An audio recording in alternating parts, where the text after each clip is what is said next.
Hello students, welcome to Narayana S. I am Pratik, your faculty for Daily News Analysis. Now students, as you all know that in our Daily News Analysis, we discuss 5 important topics from the Hindu and the Indian Express. So let's have a quick idea of the topics that we shall be discussing. The first article is taken from Hindu, page number 9. Now this article talks about the impact of social media on Indian politics. Now students, as you all know that the traditional media is declining, and as the traditional media is declining, the social media has given an alternate platform for the influencers to present their views, as well as it helps the audiences to understand the different versions over a topic and vote as per their conscience, right? The second article is taken from Hindu, page number 9. Now this article talks about the plight of the people who are displaced because of the violence that engulfed the state of Manipur, right? The third article is taken from Hindu, page number 10. Now, this article tries to highlight the progress in the implementation of the Citizenship Amendment Act, which was enacted in the year 2019. The fourth article talks about the Supreme Court's observation with respect to the rights of a person who is arrested. Now, the Supreme Court observed that a person who is arrested should be informed on the ground or the ground on which he is arrested. And this is taken from Indian Express, page number 1. And the fifth article is taken from Indian Express, page number 14. Now, this article tries to highlight the importance of the polling stations, which is important to safeguard the integrity of the voting process. And finally, we shall be discussing few practice questions for you to understand types of questions that can be asked in the UPSC examination, right? So, students, let's get started. The title of the first topic is Social Media's Impact on Indian Politics. Again, it is very important for you all to know the impact of social media on politics, and you can map this topic under GS paper 2 as well as GS paper 3. Especially in GS paper 3, we have a subtopic in the name Role of Media and Social Networking Sites and Internal Security Challenges, right? So let's try to cover all these dimensions. Again, a previous year question. Now, religious indoctrination via social media has resulted in the Indian youth joining the ISIS. So, what is ISIS and its mission, and how can ISIS be dangerous to the the internal security of the country? This is a question, right? Now, let's try to understand the context. Now, the 2024 election, right, has marked a significant shift. Why? Because the social media has emerged as a key player, a pivotal role in the Indian elections 2024. Which means the role of social media has increased as compared to the 2019 elections, right? Now, the emergence of social media, right, is shaping the political narratives in our country. It is influencing public opinion. Now, the emergence of social media is a result of the traditional media's decline. Now, the credibility of the traditional media like the television channels, the print news is declining, and that's the reason we get to see social media emerging as alternate platform, right? So, the social media has got both pros as well as cons. So, we shall discuss all pros and cons in this topic. So, let's get started. Now, let's try to see how the contours started to change. Now, initially, social media was a tool primarily used by the current government, that is the BJP government, to create cognitive dissonance. Now, what is cognitive dissonance? For example, the traditional media had a certain perception about the current government, and now the current government tried to use social media to influence the public opinion. That is, they created cognitive dissonance with the traditional media who did not have or opine good about the current dispensation.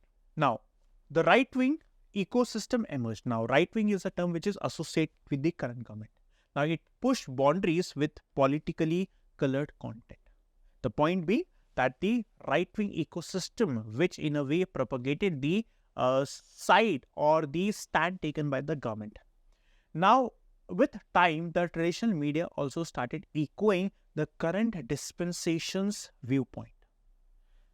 Now, this led to saturation, and people now started to find alternative viewpoints. So, the point is the current government started using social media in order to create cognitive dissonance with the traditional media. The traditional media also started towing the line of the government, and now this led to saturation, and now people are finding alternate solutions or alternate viewpoints which can counter the government's position. Now, more and more people started accessing the social media, and that's the reason critical voices emerged like the influence. Now, these influencers or voices are not aligned to any political party, and that's the reason they are gaining credibility. So, the void which is filled, or the void which was the result of the traditional media's biased content, this gap was filled by the influencers. Now, many people who try to understand the true picture of India resort to such influencers or listen to such influencers to get a true picture of India.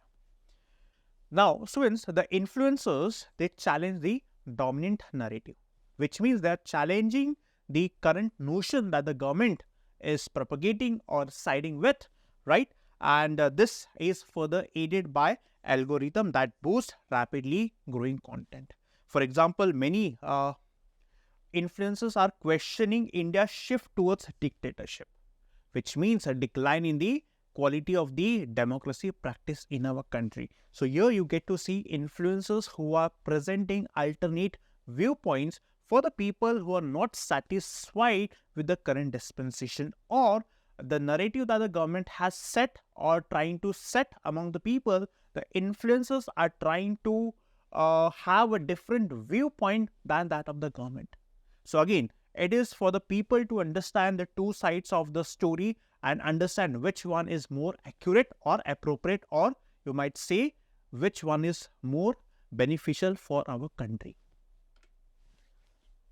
Now, social media again has engaged a previously reticent voter base. Now, initially people were not inclined towards politics.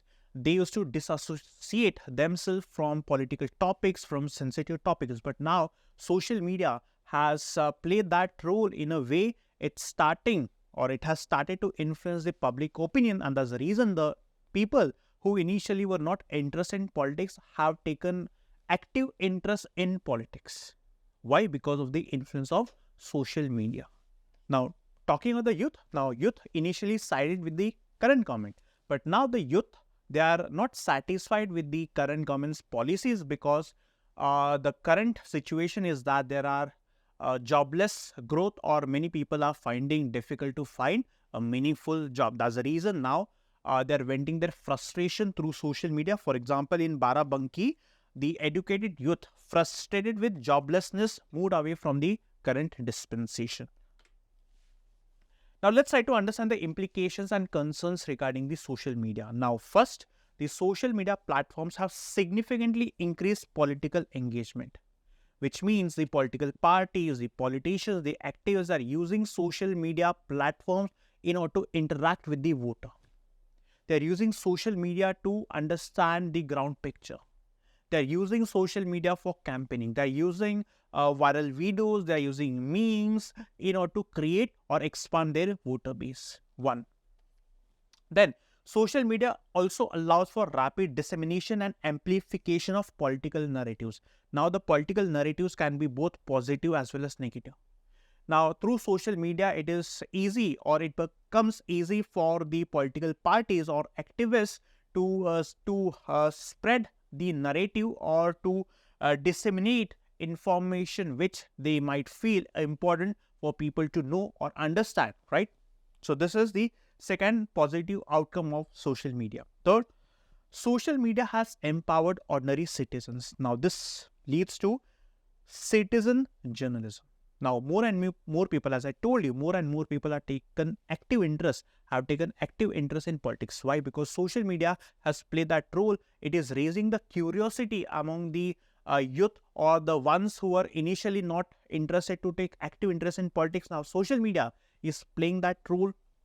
So, it has empowered ordinary citizens. Ordinary citizens are taking more and more active interest to understand the political situation of our country, to understand the different phases of our country, or for that matter, different issues afflicting our country, are voicing their opinion through social media. So, in this way, this has given rise to citizen journalism, which is leading or resulting in more transparency and accountability.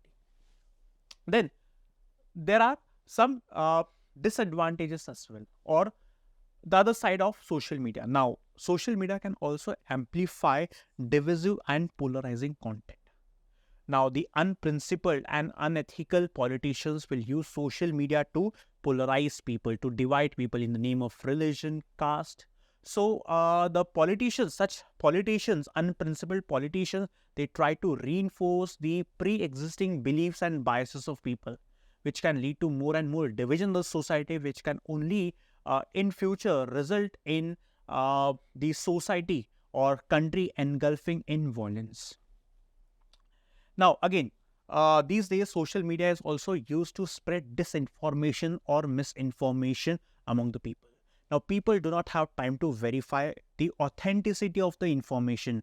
Through WhatsApp, they get to know so many things, but they do not know if the information they are getting is true or false. So, certain people, in order to spread their propaganda or in order to deviate people from the core issues, they spread misinformation and force the people to buy the content that is reached to them. So this again is a major problem, and this can influence public opinion. This results in manipulating the elections as well, right? So again, the other side being, now the foreign actors are also taking active interest in Indian politics. They are using social media to manipulate the elections in our country. They are using social media to manipulate the domestic politics, and this they do using disinformation. They hack the accounts and influence political debates. So again, though the social media, the presence of social media provides both advantages as well as disadvantages, pros as well as cons, it is important, very important to understand the long-term implication of social media's dominance in politics. Again, we have to ensure that the social media should not result in negative things happening in our country. We have to ensure that the social media is used for the right purpose, and the government has to be extremely careful to ensure that the social media is not used for wrong things like spreading misinformation, right? So this is the topic, students. I hope you understood the impact of social media on politics, right? Students, the title of the next topic is Manipur accounted for 97% of displacements in South Asia. Again, it's a very important topic. Then again, in this article, you need to understand about Manipur violence, the 5th and the 6th schedule, and the internal displacement monitoring center, right? Again, you can map this particular topic under prelims, that is important issues of national and international importance, and you can map this topic under GS paper 3, that is internal safety. So let's get started. Again, previous question, the question was asked with respect to the 5th schedule of the Indian Constitution. It was asked in the year 2022. So what exactly is 5th schedule? You'll get to know once we complete the topic, right? So let's get started with the context.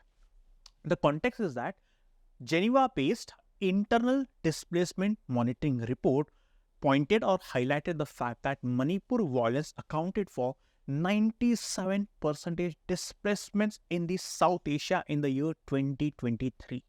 So this becomes very important for our UPSC examination.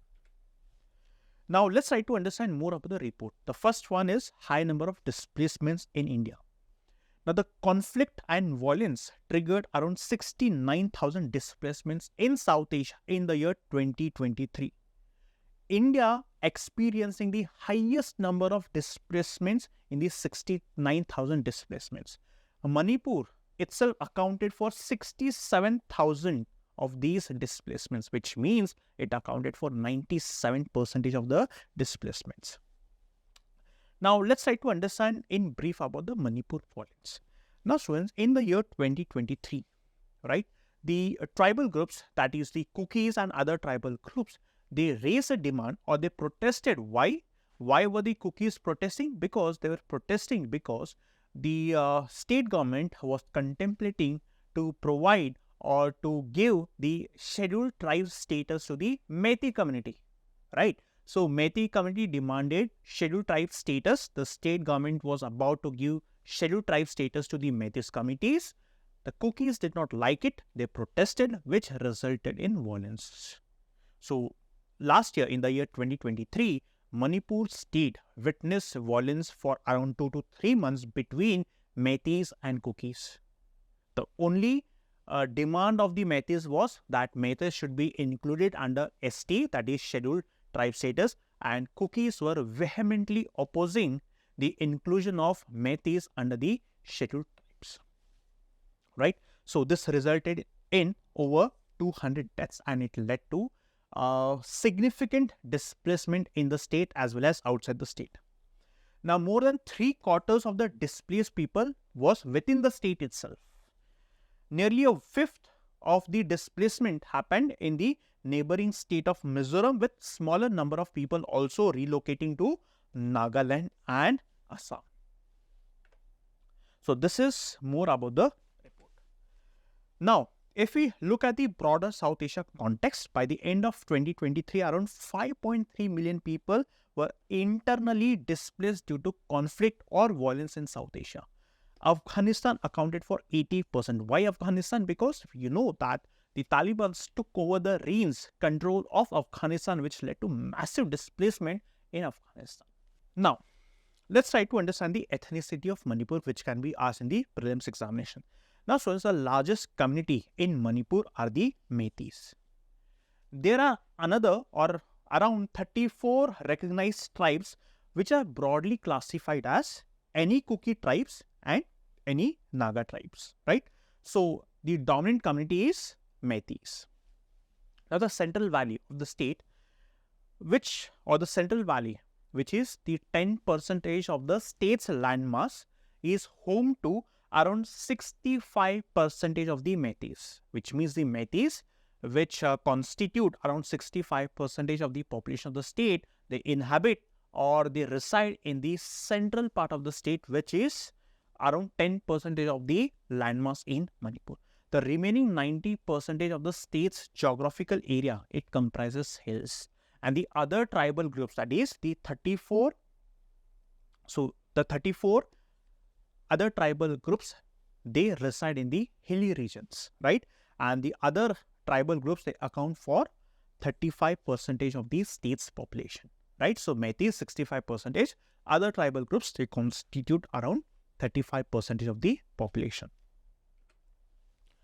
Now, let's try to understand the opposition by other tribal groups against the Meiteis. Now, the other tribal groups, they have raised concern over the dominance of the Meiteis in Manipur.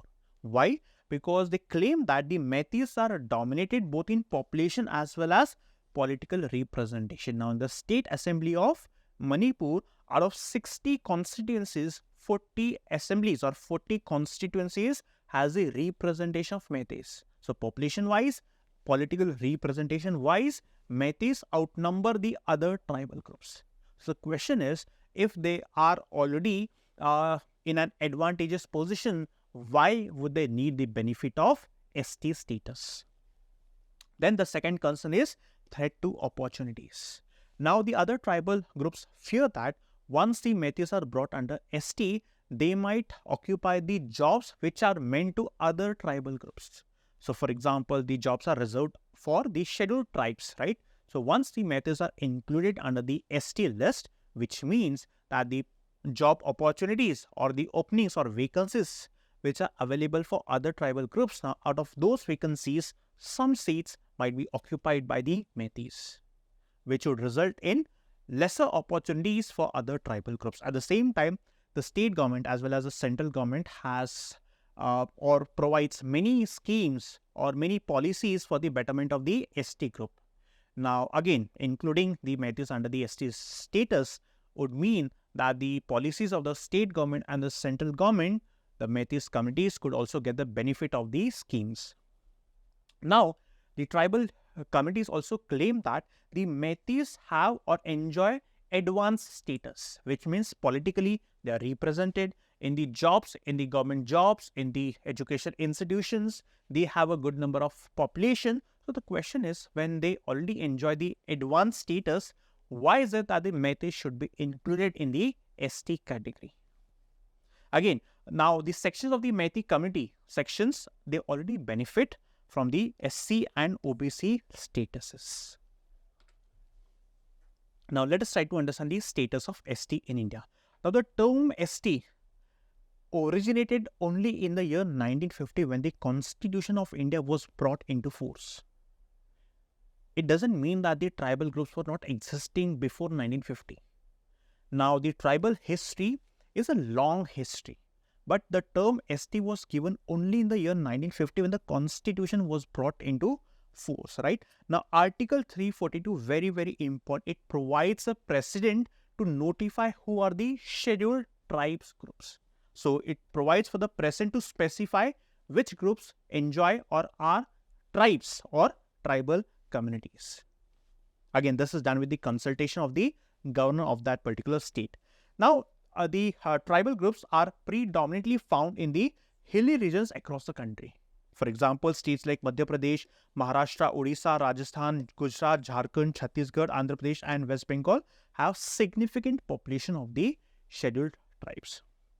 Now, the ST, it constitutes around 8.6% of our country's population according to 2011 census. Now, the 5th schedule and the 6th schedule. These are the key provisions in the Indian Constitution for the administration and control of the scheduled areas and the tribal areas. Now, 5th schedule is applicable across the country for the scheduled areas and the tribal areas. The 6th schedule is applicable for the scheduled tribes in only 4 states. And which are these 4 states? Assam, Meghalaya, Tripura and Mizoram. So, 5th and the 6th schedule provisions was incorporated in the Indian Constitution for the betterment of the scheduled and the tribal areas, right? Again, if we see the conflict-related migration around the world, we have few examples like Ukraine. Now, because of the Russia-Ukraine war, which is happening since the past 2 years, it has resulted in significant migration in Ukraine. Again, Sudan. Same is the case with Sudan. Again, there are groups in Sudan who are conspiring or fighting against the government. That has led to displacement in huge numbers. Again, Myanmar, the conflict between the government or for that matter army and the Rohingyas again is leading to displacement of thousands and lakhs of people, right? So, these are some of the examples that we get to see parallelly in different part of the world, right? So, students, I hope you understood the topic, right? Students, the title of the next topic is over 300 people become Indian citizens under the CAA. Now, again, understanding Citizenship Amendment Act of the year 2019 is extremely important for your UPSC examination. Again, you can map this topic under GS paper 2. So, a previous question in the year 2021 was asked regarding the Indian citizenship. These are the 3 statements. For example, the conditions to be an Indian citizen, right? Now, the context is that the Union government has granted citizenship, that is the Indian citizenship certificates to 300 individuals who had applied for the Indian citizenship under the Citizenship Amendment Act of the year 2019. Students, this article highlights the way the Act has been implemented and this progress in the implementation of the Act, right? Now, students, this Act was criticized. Why? One, because it was enacted in the year 2019. Now, despite 5 years, the Act was not implemented. That's the reason this Act was criticized. Now, we get to see a slight progress in the implementation of the CAA. But before we proceed, it is very important to understand what exactly is Citizenship Amendment Act. Now, CAA is a pathway for Indian citizenship. For example, people belonging to 6 religious minorities. Which are these minorities? Hindus, Sikhs, Buddhists, Jains, Parsis and Christians from 3 countries, which means these are the religious minorities in 3 countries, Afghanistan, Bangladesh and Pakistan. So, people belonging to these religious minorities from these 3 Muslim countries will be given Indian citizenship or are eligible to get Indian citizenship if they enter India before December 31, 2014. Why 2014? Because that was the year the current government got to power. Now, students, there are 5 ways through which Indian citizenship can be acquired. For example, birth, descent, naturalization, registration. For example, if one has to seek Indian citizenship through registration, then one has to wait for or one has to be in India for 11 years.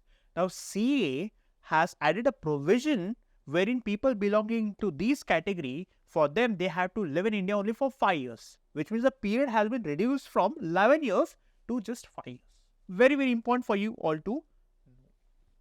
Then, now this act was highly criticized. Why? Because this act had excluded Muslims from this list. Now, people say that the Muslims are also criticized or, for that matter, discriminated in these three countries. So, why to exclude Muslims?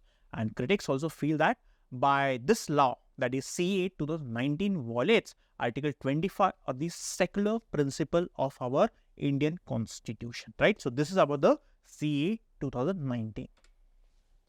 Now, we know that 300 individuals have received the certificate. Now, majority of the applicants are reported to be Pakistani Hindus. Now, apart from the state of Gujarat, there are other states like Chhattisgarh, Rajasthan, Haryana, Punjab and Delhi. Now, people who were living in these states have also been given Indian citizenship. Now, in order to give citizenship to the people who were seeking for one, the government had amended the rules in the year 2024. Now, the Citizenship Amendment Rules 2024 was notified by the Ministry of Home Affairs. Why? To implement the Citizenship Amendment Act, right? So, this is how people got the citizenship. Now, let's try to understand the application process. Now, the ones who want to get Indian citizenship under CA 2019 have to declare their country of origin and submit documents tracing their roots to three countries, Bangladesh, Pakistan and Afghanistan. Now, the individuals whose names were excluded from the NRC in Assam, they are still facing challenges. Now, NRC, National Register of Citizens, is a register of the people who belong to a country, which means the people who belong to this country, India, they found their names in the NRC, which means the people who did not find their names in the NRC were deemed to be illegal migrants. Now, these people are still facing challenges to apply under the CA 2019. Now, the question is, who issues the eligibility certificate? Now, students, the eligibility certificates are issued by locally reputed community certificates, which means the locally reputed communities, they issue the eligibility certificates, and these certificates are signed by the priests at the nearby temples or the local NGOs, which are again associated with the organizations like RSS and VHP. Now, the people who got Indian citizenship had finally hope and relief that finally they have become Indian citizen, which means now they can get or they can avail many opportunities that the people of our country enjoy, that the government provides for the Indian citizens, right? Which means now this CA rules has also reduced the bureaucratic hurdles. So, it's a good thing for the people, the migrants who are living in India for a long time, but unfortunately were not getting the citizenship certificate. Now, again, in conclusion, we can say that the way how the citizenship was given to 300 individuals represents a significant progress in the implementation of the Citizenship Amendment. But again, yes, challenges remain. But again, the government with time will overcome the challenges, especially the people who missed their names in the NRC, right? NRC, which was conducted for the state of Assam. I hope, students, you have understood this particular topic. Students, the title of the next topic is NewsClick's founder steps out of Tihar jail. Now, in this article, it is important for you to understand UAPA, right? Internal security, and then freedom of speech and expression and right to life and personal liberty. You can map this topic again under GS paper 2 as well as GS paper 3. So, let's get started. This was a previous year's question asked in the year 2019 regarding or on UAPA, that is, the government had strengthened the anti-terrorism law by amending the UAPA law. So, in this context, it is important for you to understand the challenges that our country is facing and the steps that the government of India has taken in order to deal with cases that involve secessionism or threatens the sovereignty of our country. So, let's try to understand the context. Now, one of the web portals, that is NewsClick, its founder editor was arrested by the Delhi police. Now, the Supreme Court has declared that the arrest of this founder editor is invalid. Why the Supreme Court declared it so? Let's try to understand it now.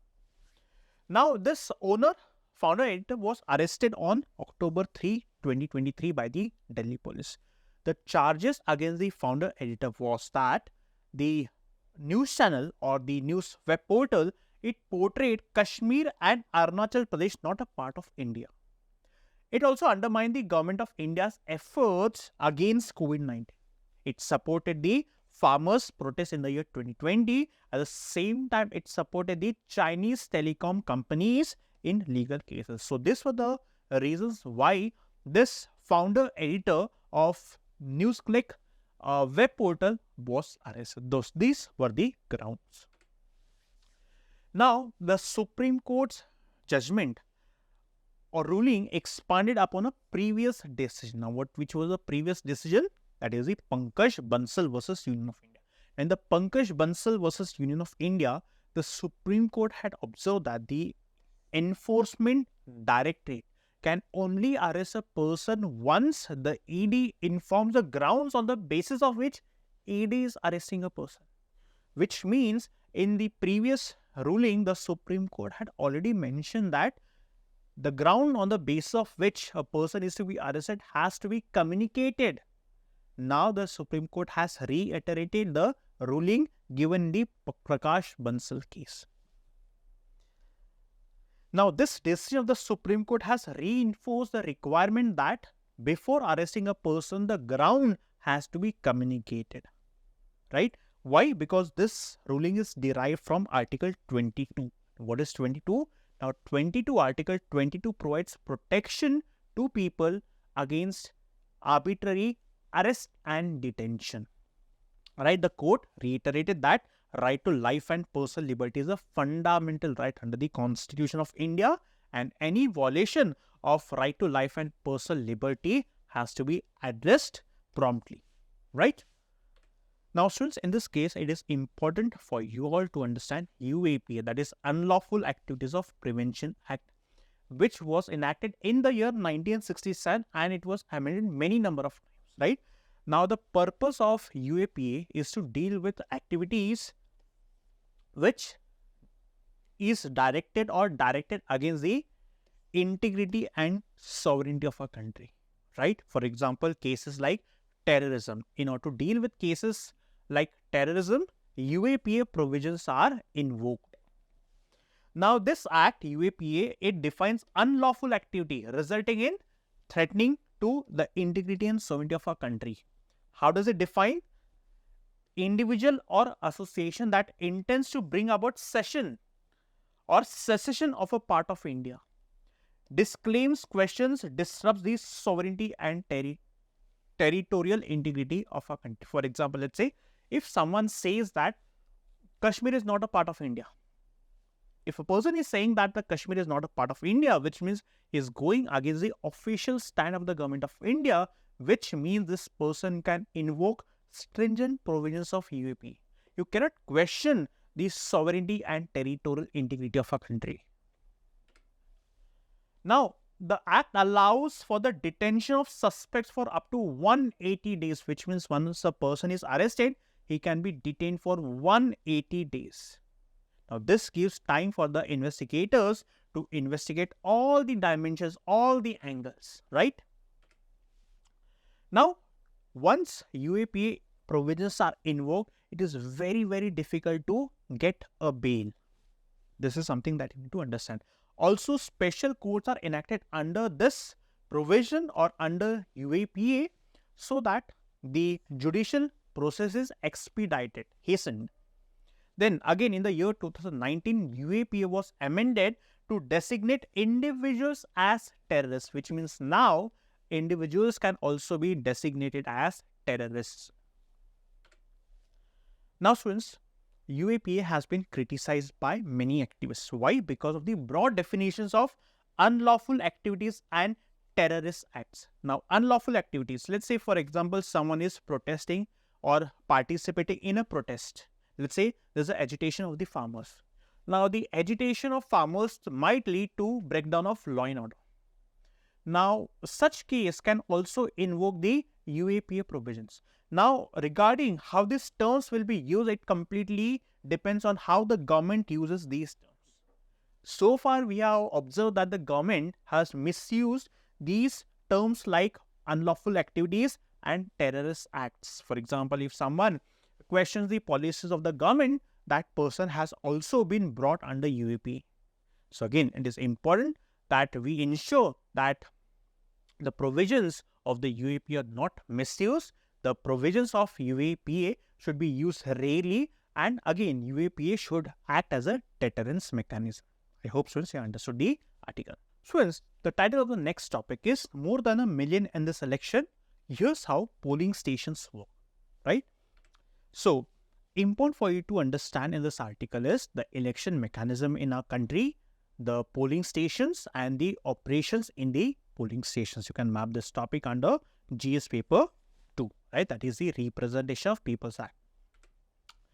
So, a previous year question was asked in the year 2017. This was regarding the Election Commission, right? So, these are the three statements because ultimately the polling stations falls under the overall mandate of the Election Commission of India. So, these are the three statements. Now, students, we all know that we are the midst of the 2024 Lok Sabha elections. Now, India in the year 2024 elections has around 97 crore electors. Now, these electors are spread across 10.5 lakh polling stations nationwide. This article tries to highlight how the operations work in the polling stations or behind the scenes in the polling stations, right? So, let's try to understand more about the polling stations. Now, students, under Section 25 of the Representation of People's Act 1951, the district election officer is responsible for establishing the polling stations. Very, very important for your prelims.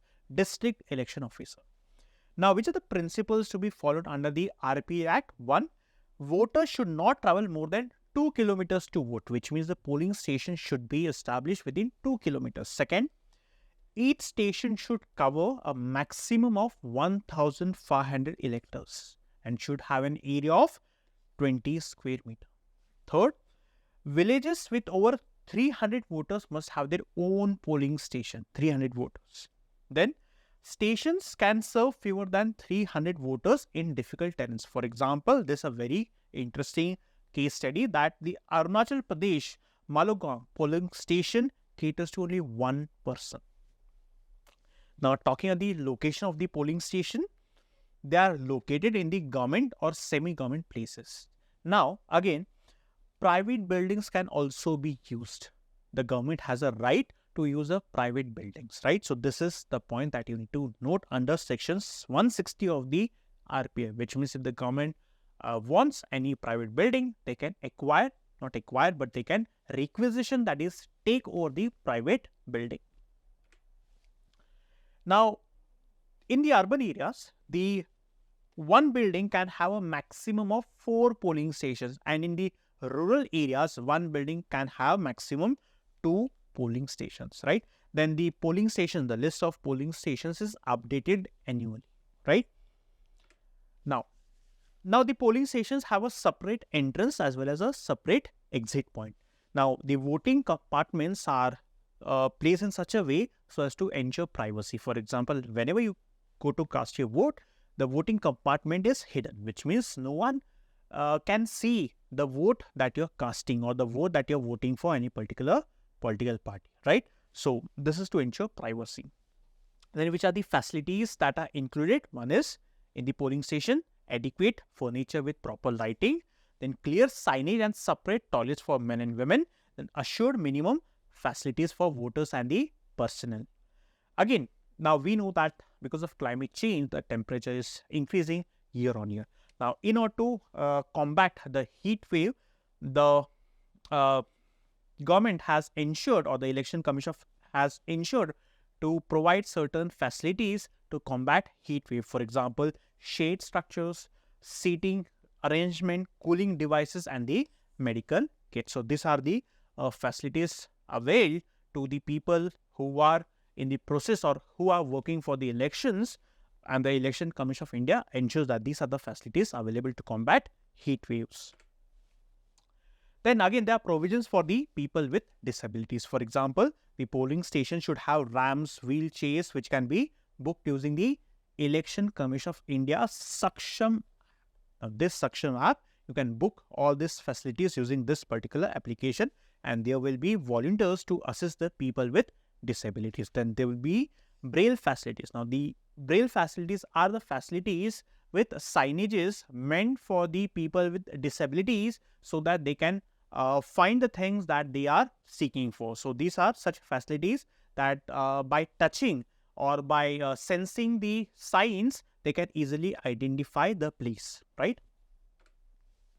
Now, which are the restrictions? One, only the authorized individuals can enter the polling stations, include registered voters, polling officers, candidates, media personnel, and the Election Commission of India observers and the security personnel. The polling party, this term includes a presiding officer and 3 polling officers. One is the presiding officer, 3 polling officers, 1 officer verifies the voter identity, the other polling officer applies the indelible ink, and the third manages the EVM. So 1 plus 3. What about the other officers? We have the micro observers. They are deployed in vulnerable areas. 1. Second, the booth level officers. Now, they are meant to assist the voters. For example, they assist the voters in finding their polling booth, because there can be many booths, right? And as well as serial number. Then we have digital photographers. They capture critical events such as mock polls and the sealing of the EVM. Then village officers assist in identifying electors whenever required. Then we have security personnel.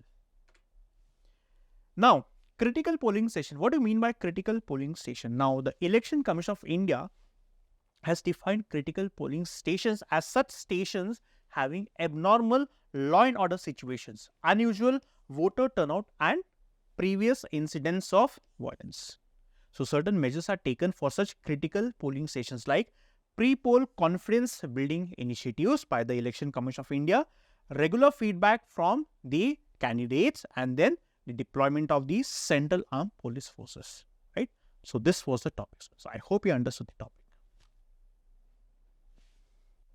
Students, it's time to discuss a few questions in order to understand if you have understood all the topics.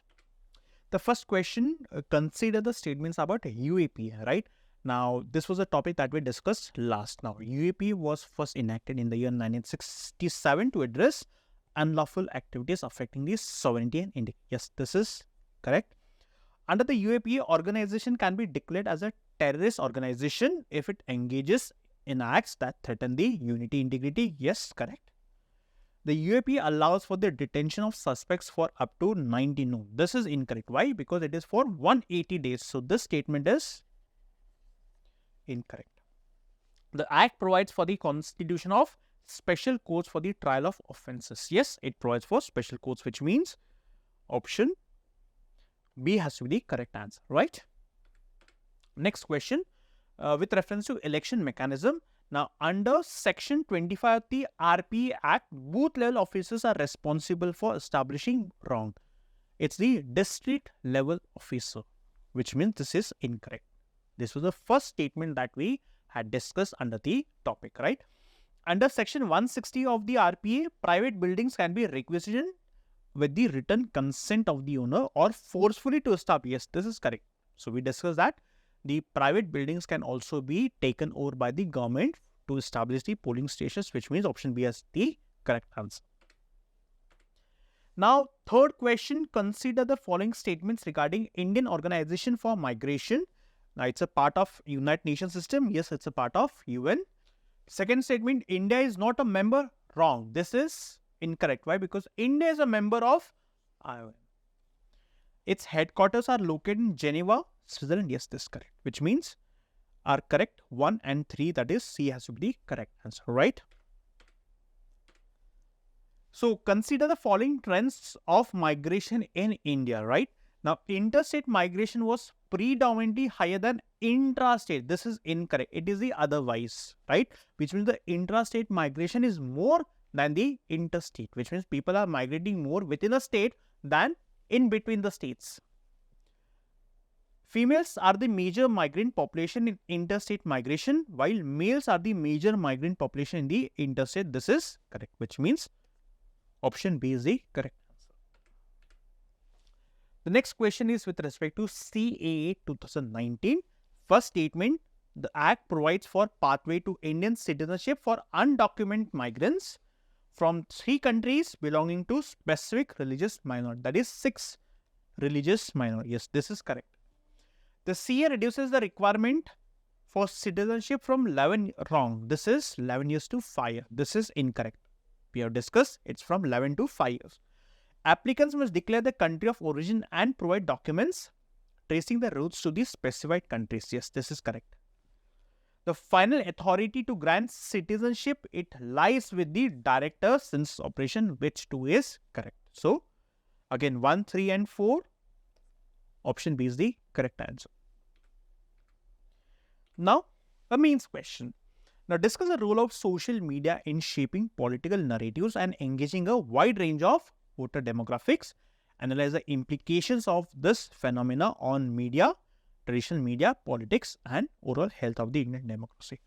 So, students, you have to start your answer by highlighting the fact that how social media has emerged as a pivotal player in the 2024 Indian elections, how it is setting the political narratives. Then, in the body, you can highlight the fact that how social media is influencing or how social media has impacted the traditional media. Now, the traditional media, because of its biased content, has lost credibility. That's the reason social media has taken over the traditional media.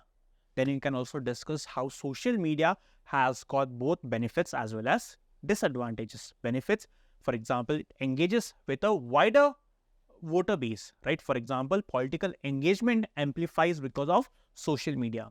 Then the information can be disseminated through the social media, right? Again, we can see with the help of social media, more and more people are taking active interest in politics. But again, the other side being, it is also dividing people. It is also polarizing the society. The foreign people or the foreign media, the foreign governments are taking or influencing the Indian elections by involving in the domestic politics using the social media. So, these are the points that you can mention in the body of them. And then in the conclusion, you can mention that it is very important for the policy makers to understand the implication of social media. It is very important that the social media should be regulated so as to ensure that social media is not used for spreading misinformation or false propaganda, right? So, this is how you can conclude the answer. I hope, student, you understood the way of how to write a means answer, right? So, student, that's it from our daily news analysis. I hope, students, you have understood each and every topic. Students, make sure that you are listening to the videos on a regular basis, because with time, you'll master over various topics which will help in the UPSC examination. Students, if you want us to continue with our DNA session, then please like, share and subscribe to Narayana IAS. Thank you so much.